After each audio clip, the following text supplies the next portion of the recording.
Hello guys, welcome back to channel. ഇന്നത്തെ വീഡിയോയിൽ ഇഫ്താർ സ്പെഷ്യൽ ആയിട്ടുള്ള പൊട്ടാറ്റോ ബോൾ റെസിപ്പി ആയിട്ടാണ് വന്നിട്ടുള്ളത്. ഇതിനുള്ള പൊട്ടാറ്റോസ് എടുത്തിട്ട് ഒന്ന് ബോയിൽ ചെയ്ത് കൊടുക്കണം. ബോയിൽ ചെയ്യുമ്പോൾ ഇതിൽ അത്യാവശ്യത്തിന് ഉപ്പ് ചേർത്ത് കൊടുക്കണം. എന്നിട്ട് 4-5 പീസ് ചിക്കൻ എടുത്തിട്ട് ഒന്ന് ഫ്രൈ ചെയ്തെടുക്കണം.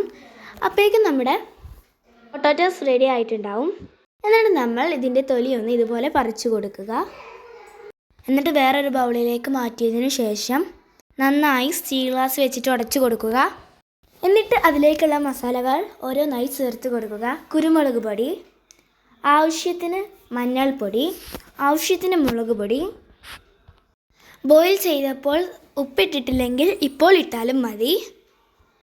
ശേഷം ജിഞ്ചർ ഗാർലിക് പേസ്റ്റും ചേർത്ത് നന്നായിട്ട് മിക്സ് ചെയ്ത് കൊടുക്കാം. കളറിന് വേണ്ടി കാശ്മീരി മുളക് പൊടി ചേർത്ത് കൊടുക്കാം. കൂടാതെ ക്രിസ്പിക്ക് വേണ്ടി റവയും മൈദപ്പൊടിയും ചേർത്ത് കൊടുക്കാം. എന്നിട്ട് ഒന്നും കൂടി നന്നായി കുഴക്കാം. കുഞ്ഞു കുഞ്ഞു പീസാക്കി വെച്ച ചിക്കൻ ചേർത്ത് നന്നായി മിക്സ് ചെയ്ത് കൊടുക്കാം. ചെറിയ ബോളുകളായി ഉരുട്ടി മൈദപ്പൊടിയിലാക്കി വെച്ച് കൊടുക്കാം. ഇങ്ങനെ എല്ലാതും ചെയ്ത് കൊടുക്കാം. എല്ലാതും റെഡിയായി വന്നിട്ടുണ്ട്. ഇനി ഇതൊന്ന് പൊരിച്ചെടുക്കാം. നല്ല ക്രിസ്പിയായ പൊട്ടാറ്റോ ബോൾസ് റെഡി ആയിട്ടുണ്ട്. എന്തായാലും ട്രൈ ചെയ്ത് നോക്കൂ.